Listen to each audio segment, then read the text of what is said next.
pleasant evening and a warm welcome to the National News live on Channel I. I'm Dulanjali Ananda. Good evening, I'm Clifford Richards. First of all, we take a look at the headlines.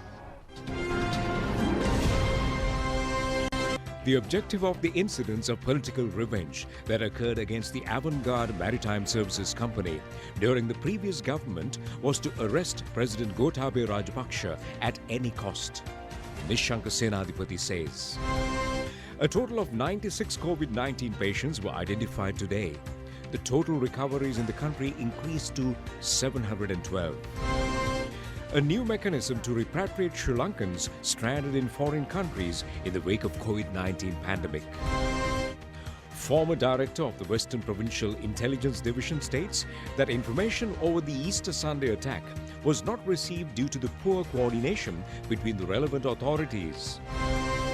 The death toll related to COVID-19 virus in USA has edged close to 100,000.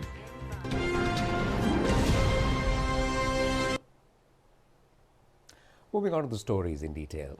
Chairman of the Avant-Garde Maritime Services Company, Nishanka Senadipati, says that the aim of the incidents of political revenge that occurred against the company during the previous government period was to arrest now President and then Secretary to the Defence, Gotabaya Rajapaksa, at any cost. He made these remarks while recording a statement with the Presidential Commission appointed to investigate incidents of political revenge. Chairman of Avant-Garde Maritime Services Company said that the investigation officer has told him to submit an affidavit to the Director General of the Bribery Commission, Dilrukshi Dias, claiming that he had extended a bribe to the former Defence Secretary or any member of the Rajapaksa family. He informed the Presidential Commission that measures were undertaken to take him into custody after he refused to submit such affidavit to the Bribery Commission. The chairman of the Avant-Garde Maritime Services Company was summoned before the Commission following a complaint lodged with the Presidential Commission of Inquiry over the damages caused to the arbitrary acquisition of the Avant-Garde Maritime Services Company into the government. The chairman of Avant-Garde Maritime Services Company revealed before the Commission that former ministers Patali Champika Ranawaka, Rajitha Senaratne, Arjuna Ranatunga and leader of the Janatha Vimukti Perumuna, Anurukumara Dissanayaka, made attempts to severely damage his business ventures with the aim of tarnishing the image of present President and former Defence Secretary Gotabaya Rajapaksa, and by filing a court case against him. The chairman of Avant-Garde Maritime Services Company has informed Commission that the company managed to earn a revenue of more than 4 billion rupees within a 30-month period while creating 4,900 employment opportunities. However, he said that all these revenues and employment opportunities were lost with the formation of the Yahapalana government. He informed the Commission that the Galle Fort police apprehended the MV Kandy floating armory, which was anchored near the Galle Fort on January 18, 2015 and produced before the court, yet they failed to name a suspect over this incident till today. The President's counsel, Kuvera de Souza, representing the chairman of the Avant-Garde Maritime Services Company, informed the Commission that there were no allegations or suspect has been included in the police B report till today. President's counsel also said that even though the recommendation of the Attorney General has revealed that no illegal activity had occurred under the Firearms Act Ordinance on Explosives and Terrorism Prevention Ordinance, in accordance with the documents submitted by the Ministry of Defence and other related documents uncovered during the investigation over the MV Kandy floating armory and submitted to the courts in 2015, the CID continues to maintain the court case while carrying out the investigations accordingly. The President Counsel said that even though statements were made citing that no sufficient evidential material was available to make allegations against the Avant-Garde Maritime Services, various influences were made on certain officials in the Attorney General's department, including the Attorney General, by the political arm of the time on this regard. He further said that the statements made by politicians of the Yahapalana government claiming to use the floating armory to topple the government have confirmed and indicated that this is a political revenge taken against the victim. He also said that the statement issued by the Attorney General was severely criticized by the Yahapalana government ministers Rajitha Senaratne, Field Marshal Sarath Fonseca and leader of the JVP Anurukumara Dissanayaka. The attempts taken to file a court case against former Defence Secretary and President Gotabaya Rajapaksa in connection with the avant-garde case by influencing officials of the Attorney General's Department were also revealed during the Commission hearing today. Former Solicitor General Suhada Gamlat has given media interviews on several influences directed by the Attorney at Law Upul Jayasuriya over the arrest of Nishanka Senadipati. The President's Council revealed that the former Solicitor General was requested to meet then Prime Minister on several occasions, yet he had rejected these requests. The chairman of the Avant-Garde Maritime Services Company said that the company had sufficient and also suffered an 80% collapse with the apprehension of the floating armory. Chairman of the Avant-Garde Maritime Services Company, Nishanka Senadipati, is expected to record another statement before the Commission on June 1st. The task force appointed for the prevention of COVID-19 outbreak proposed President Gotabaya Rajapaksa to open the airport for foreign tourist arrivals from August 1st. The proposal was made during a meeting held under the patronage of the President today. The Presidential Task Force for Prevention of COVID-19 outbreak met with President Gotabaya Rajapaksa today to discuss on the proposed plans and measures to uplift the tourism industry collapsed due to the prevailing situation in the country. Members of the task force pointed out that recording zero community transmission of the coronavirus from April 30th to May 26th is a victory for the country. Accordingly, the members of the task force have proposed to open the airport for foreign tourist arrivals as the country is returning to normalcy. The President highlighted the importance of following local and international health guidelines when reopening the country for tourism. President Gotabaya Rajapaksa said the future course of action must be taken based on the advice of experts from both the tourism and health sectors. Under the first phase, hotels and restaurants registered with the Sri Lanka's Tourism Authority were permitted to resume the in-house dining service according to a decision reached at the meeting. Considering progress of the move, the unregistered facilities expected to resume services under the supervision of public health inspectors with the support of the Sri Lanka Army. The President also instructed the authorities to establish tourism police units consist of officers fluent in foreign languages in tourist-dense areas in the country. The President also pointed out that the tourism promotions should be planned considering the preferences and areas favoured by the tourists in order to attract them into visiting the country. Ministers Pavitra Wanyarachi and Prasanna Ranatunga, Secretary to the President Dr. P.B. Jayasundara were present at the meeting. The 66-day curfew imposed in Gampaha and Colombo districts was relaxed today. Many people began to arrive into the cities of the districts for various activities. A prior awareness was carried out over the health guidelines for the public before entering these cities. Now, let's take a tour around Colombo to see how the public carried out their daily activities after the lifting of the curfew.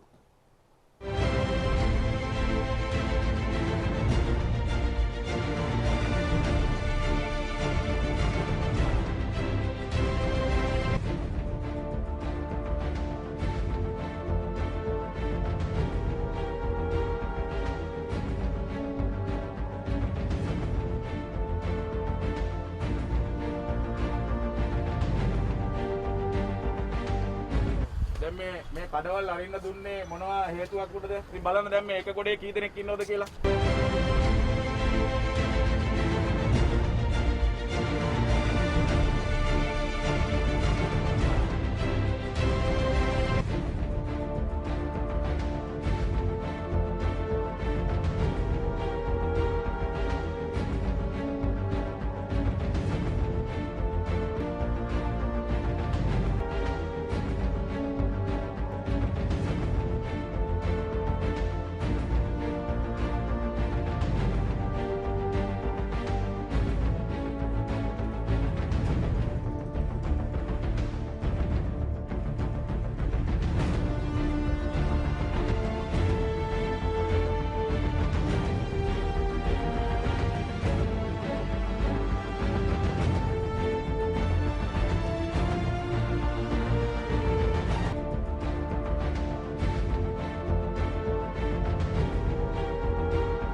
Meanwhile, the government has taken measures to limit the curfew hours only for 6 hours in all the districts in the country from today. Accordingly, the curfew will be imposed from 10 p.m. to 4 a.m. daily. With the lifting of the curfew, the public was seen travelling in and out of cities today to fulfill their needs while adhering to the health instructions. With the lifting of the daytime curfew, movements between districts except in Colombo and Gampaha districts commenced this morning, adhering to health guidelines. The government has taken steps to facilitate adequate transportation for passengers arriving to Colombo from outskirts of for employment purposes. Accordingly, except Colombo and Gampaha districts, interprovincial bus services across the other districts were initiated today. Interprovincial bus services plying along the Colombo-Kandy main road will only travel up to Nitambua, whilst interprovincial bus services arriving along the number 5 route will travel to Minuangoda. Interprovincial bus services arriving along Goal Road will deploy up to Panadura, whilst bus services arriving along high-level and low-level roads will only operate up to Avisavela. Interprovincial bus services arriving from Anuradhapura, Putlam and Kuliapitiya heading towards Colombo along Nigambo Road will end the services at Nigambo. Along the Southern Expressway, buses will operate only up to Kottava. Bus services will commence operating at 4:30 a.m. and will end operations at 6 p.m. Meanwhile, 27 train services were deployed for the public arriving to Colombo for essential services. Guidelines prescribed by the health authorities to prevent the spread of the coronavirus should strictly be followed during the operations of factories, institutions, offices and shops, as well as public transportation. These guidelines include disinfection, washing hands, wearing face masks and maintaining social distancing. Heads of the respective public sector and or private sector entities are free to decide on the number and categories of workers to be called for work in consideration of the nature of the services while adhering to health guidelines. The government has requested the public to adhere health recommendations when engaging in their daily activities following the lifting of the curfew. The police have said that regulations pertaining to maintaining social distancing will be strictly implemented from today onward. A new mechanism is to be formulated to repatriate Sri Lankans who are stranded or are facing various difficulties in the wake of the COVID-19 pandemic. The nature of the new system will be decided at a meeting to be held tomorrow. Flights in June to bring back Sri Lankans home will be planned accordingly. The program is to bring back Sri Lankans who are undergoing many hardships due to the global spread of the virus commenced last January under the guidance of President Gotabaya Rajapaksa. Around 33 Sri Lankan, including students, arrived from Wuhan, China on February 1st. They left for their homes after successfully completing quarantine process. 839 Sri Lankan pilgrims who were stranded in several cities in India reached home on 19th March. By May 25th, a total of 5,485 Sri Lankans from 20 different countries were brought back. Out of the total, 4,826 have been identified by the Ministry of Foreign Relations and Sri Lankan missions overseas. Only 5 or 0.01% out of them were found to be infected following diagnosis. However, out of 197 who returned recently from Dubai, UAE, 20 were tested COVID-19 positive. 150 out of 462 who came from Kuwait were subjected to PCR tests and 96 were tested positive. More than 300 are yet to undergo testing. Almost all returnees from Kuwait were detainees at the welfare centers or deportation centers in that country. It is also required to provide medical treatment to the infected. In this context, it has been decided to revise the repatriation process of Sri Lankans living overseas. The government has decided on humanitarian grounds to continue to bring back Sri Lankans in the future too, considering their fate in the event of not having an opportunity to come home. The Director General of Health Services, Dr. Anil Jayasinghe, Additional Secretary on Foreign Relations, Presidential Secretariat, Admiral Jayanath Kolambage, Specialist Epidemiologist, Pabha Paliwadana, and Director of the Medical Research Institute, Dr. Jayaruwan Bandara, is expected to participate in tomorrow's discussion, according to the President's Media Division. Total number of recoveries in the country has increased up to 712 at present, while 556 active COVID-19 patients are still receiving treatments in hospitals. Meanwhile, a total of 96 confirmed COVID-19 patients was detected in the country. This is the highest spike of patients recorded in the country thus far. Dr. Sudat Samaravira said that 88 patients out of the total number of COVID-19 cases identified today were returnees from Kuwait and directed to the quarantine centres. 8 patients were members of Sri Lankan Navy. Meanwhile, 41 patients were identified as COVID-19 patients yesterday. 40 of them were returnees from Kuwait, while 1 patient was a returnee from Dubai. However, no patient was recorded from the outside society for the last 26 days. Minister Rupavahini said that no patient was recorded within the communities for the last 26 days. Therefore, she said that this condition should be ensured in future. Director General of Health Services Dr. Anil Jasingh has said that 1,348 PCR tests were conducted yesterday on the inmates of the quarantine centres and outside society. He said that with the lifting of the curfew, people have the responsibility to make sure that the pandemic situation, which was controlled by the government, the public and them, would not appear again in future. එහෙම නැත්නම් නැවත මෙම වසංගතය නොපැමිණෙන ආකාරයට කටයුතු කිරීමේ පරම වගකීම හිමිවන්නේ ඔබටත් අපටත්. According to a report issued by the Epidemiology Unit, 17 COVID-19 patients have been discharged from the hospitals after completely recovering from the disease in the last 24 hours. The total number of recoveries account for 59.38%, whilst the COVID-19 death rate in the country is 0.83%. The total number of confirmed cases in the country stands at 1,182 thus far. 619 patients are members of the Sri Lankan Navy, while 157 have been identified as returnees from foreign countries. Minister Dallas Alaha-Peruma said that the sporting activities in the country will be gradually commenced from June 1st. He said that all relevant infrastructure facilities have been allocated to commence in the next school terms.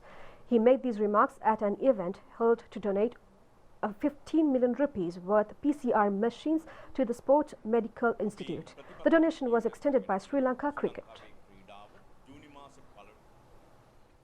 We now move on to a global review of the COVID-19 pandemic situation. Moving into Britain, Britain will reopen thousands of high street shops, departmental stores and shopping centres next month. Prime Minister Boris Johnson said yesterday, setting out a timetable for business as part of moves to ease the coronavirus lockdown. Because of the progress we are making, I can with confidence put the British people on notice of the changes we intend to introduce as we move into step 2. British Prime Minister Boris Johnson on Monday laid out a roadmap for a gradual reopening for thousands of high street shops, department stores and shopping centres starting next month. A day after announcing some young students may begin returning to school June 1st, Johnson made the comments about retail to give businesses time to prepare and make the necessary adjustments. So I can announce that it is our intention to allow outdoor markets to reopen from June the 1st, subject to all premises being made COVID secure, as well as car showrooms. Then, from the 15th of June, we intend to allow all other non-essential retail, ranging from department stores to small independent shops, to reopen. Johnson, who has fallen ill with the coronavirus himself, said the change would be contingent against 5 benchmark measures and would only be permitted for stores that are able to meet the COVID-19 secure guidelines. The United Kingdom trails the United States in the number of deaths from the COVID-19 respiratory disease and has the 4th highest number of cases globally, according to a Reuters tally.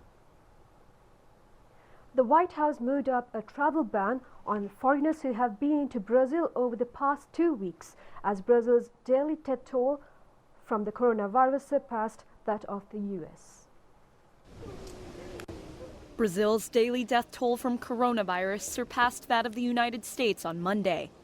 That news came as the White House moved a travel ban on some arrivals from the country up by 2 days. Over the weekend, Brazil reached another grim milestone, having the second most coronavirus cases in the world after the U.S. A White House statement moved the start of the ban to midnight on Tuesday, up from Thursday. The ban applies to foreigners traveling to the U.S. who have been in Brazil over the past 2 weeks. The White House did not give a reason for bringing the travel restrictions forward. The ban is a blow to right-wing President Jair Bolsonaro, who has followed U.S. President Donald Trump's example in playing down the gravity of the pandemic. On Sunday, Bolsonaro greeted anti-lockdown protesters in the capital, Brasilia, defying recommendations from health officials as his country surpassed 340,000 cases of the coronavirus. British Prime Minister Boris Johnson's chief advisor Dominic Cummings said yesterday that he would not regret his decision to drive 250 miles from London to northern England, saying that he had not flouted lockdown rules by staying on his family's farm. Meanwhile, Junior Minister Douglas Ross has resigned after Dominic Cummings' defence of his trip to the County Durham during the coronavirus lockdown. Good morning, Mr. Cummings. Numerous scandals over lockdown rules and the elite that have all but consumed British politics doesn't look like it will take down Prime Minister Johnson's top aide. Dominic Cummings, a Brexit architect, says he doesn't regret his decision to drive 250 miles from London to his parents' property, nor will he resign, nor does it flout the restrictions that have gripped the country. I did not ask the Prime Minister about this decision. He was ill himself and he had huge problems to deal with. Every day I have to exercise my judgment about things like this and decide what to discuss with him. I thought that I would speak to him when the situation clarified over coming days, including whether I had symptoms and whether there were tests available. Arguably this was a mistake. Cummings says that he made the journey as there were no reasonable childcare options in London if both he and his wife were seriously ill. But at the time, Cummings' wife was already ill with COVID-19 symptoms, and he himself became ill during the drive. Johnson backs Cummings, yet many believe that was hypocritical given the government's mantra at the time to avoid such movements. Cummings is the latest in a number of high-profile people who have drawn ire over similar accusations in the UK, from politicians to professional athletes. Mexican President Andrés Manuel López Obrador said that the novel coronavirus could cost as many as 1 million jobs in the country as many industries considered not essential remain shut. The economic pinch of the pandemic in Mexico is hitting a wide range of people, from market sellers to mechanics. And President Andrés Manuel López Obrador says the virus could cost as many as 1 million jobs in his country. In Mexico City's flower market, Cesar Reyes is worried about his business. It's going to be difficult to recover from this. And now it's not just getting over the quarantine, but also from what comes after the quarantine. We really don't know, but I think it's going to be very difficult. Mexico's economy was already in recession before the pandemic struck. Investment banks have predicted a retreat as large as 9% this year. On Sunday, the president tried to paint a rosier picture, touting the promise of new jobs in the future, but with few details. My prediction is that with coronavirus, 1 million jobs will be lost. But I also want to say that we already have a recovery and new job creation plan. Right now, Mexico's economy may be in free fall. JP Morgan has projected a steep 40% decline in the second quarter. And on Monday, it posted its worst trade deficit on record. López Obrador's government repeatedly said it had the outbreak under control, but it has since posted record numbers for new cases and deaths. Well, Spain will relax its border controls on July 1st, and Greece is also preparing to proceed with the same, a long-awaited moment for the two of Europe's biggest vacation spots. Two of Europe's hottest vacation destinations made some major steps towards getting those tourists back on Monday. The Spanish government says it's going to allow international flights without a 2-week quarantine starting on July 1.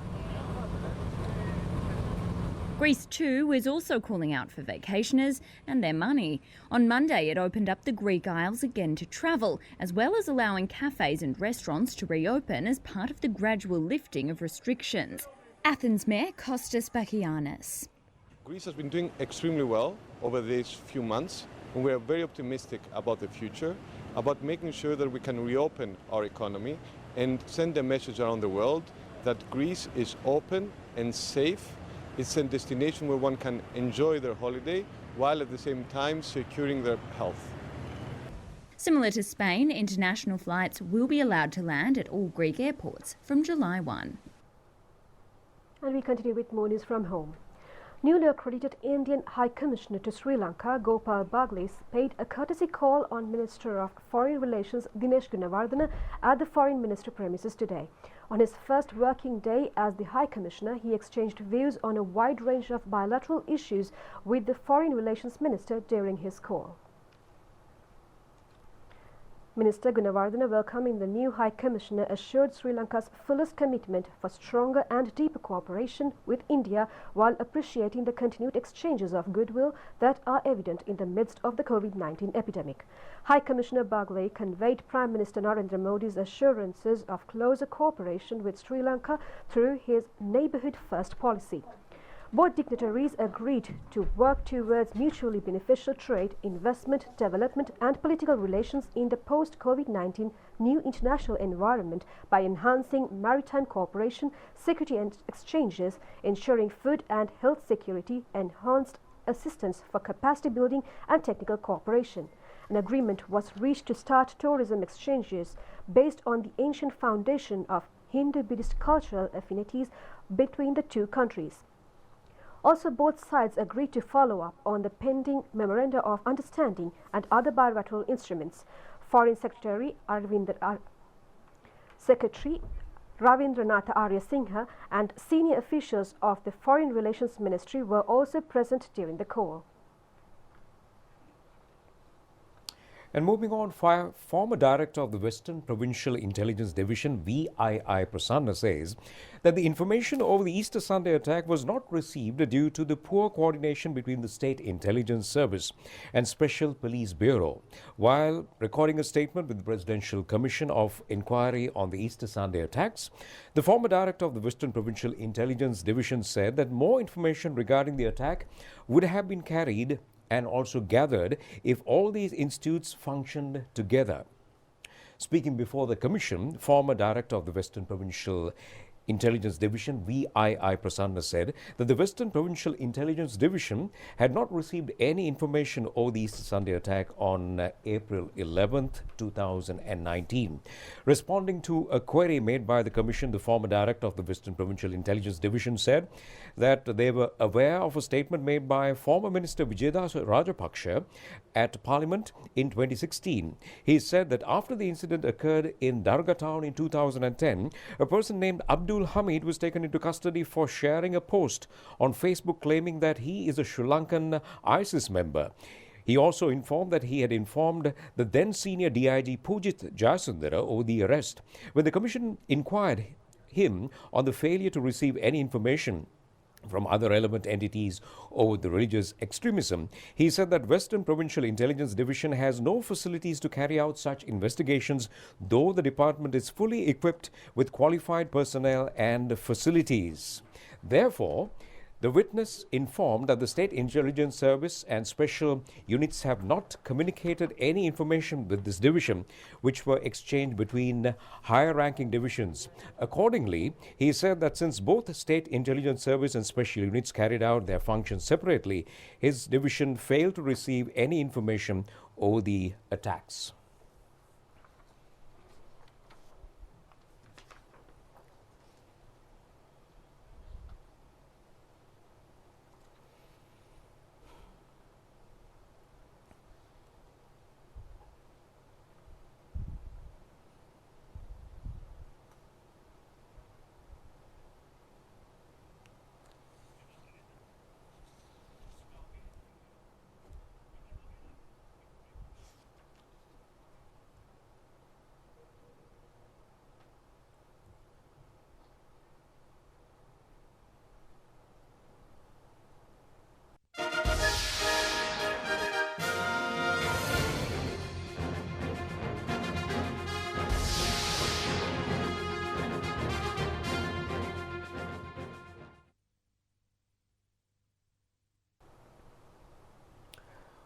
Welcome back to the news, and we are moving on to a breaking news item in them Labunu Protiak.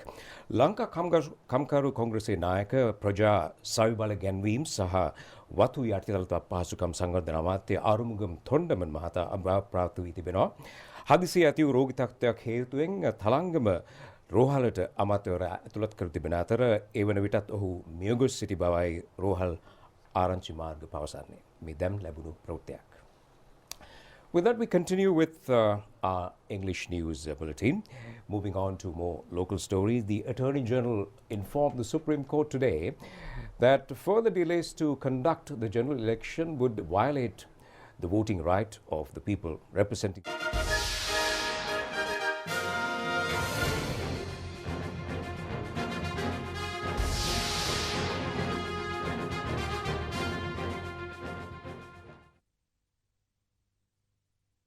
Have not been violated. We have received some breaking news in the studios. The leader of Ceylon Workers' Congress and Minister Arugaman Thondamam has passed away a short while ago. He was admitted to the Thalangama Base Hospital following an ailment occurred to the minister. He had already passed away when he was admitted into the hospital. And this is the news that I just repeated. Leader of Ceylon Workers' Congress and Minister Arumugam Thondaman has passed away a short while ago. He was admitted to the Thalangama-based hospital following an ailment occurred to the minister. He had already passed away when he was admitted into the hospital.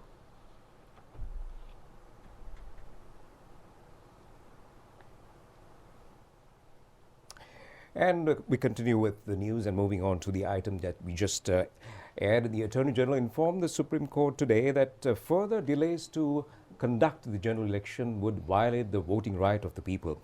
Representing the Attorney General, Additional Solicitor General Indika Devamuni de Souza said that the dissolution of Parliament was carried out in accordance with the constitutional provisions and rights. Therefore, the fundamental rights of any entity have not been violated. Additional Solicitor General Indika Devamuni de Souza made these submissions when the fundamental rights petitions filed challenging the date of the general election on June 20th were taken up for consideration for the 6th day before a 5-member judge bench. She informed the Supreme Court that the President has not been vested with the powers under the constitutional also to recall the Gazette notification issued to dissolve the Parliament. Director General of Health Services Dr. Anil Jasingha has issued a letter indicating that the election process can be commenced as the COVID-19 outbreak in the country has been controlled at present. Additional Solicitor General mentioned that a confidential report of the State Intelligence Service has been submitted to court, which ensures a communal spread of COVID-19 has not been detected in the country thus far. She further requested the court to dismiss the petitions without taking up for hearing, as the petitioners have failed to assure the court case. The petitions will be considered tomorrow at 10 a.m. for the 7th consecutive day. In the world of birds, the glossy ibis, which is a migratory bird, has laid eggs in the country after 148 years. Eggs laid by the migratory bird were found in Bundala Wildlife Park recently.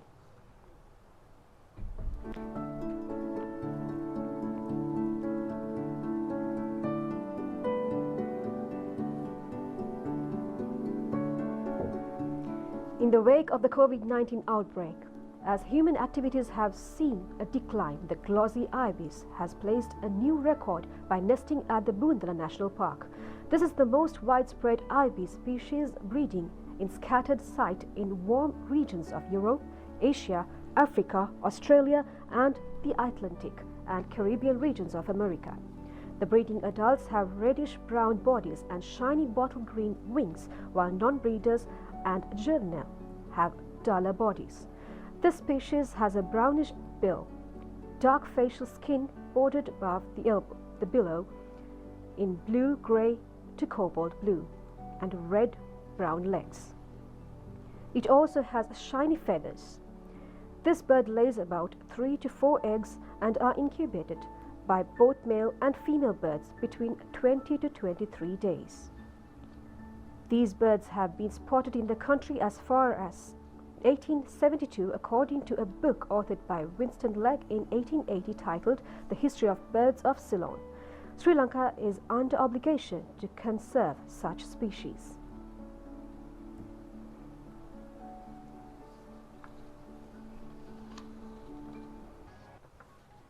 Well, on that note, it's time to end the news. Do enjoy the rest of the programs. Take care and good night. Good night.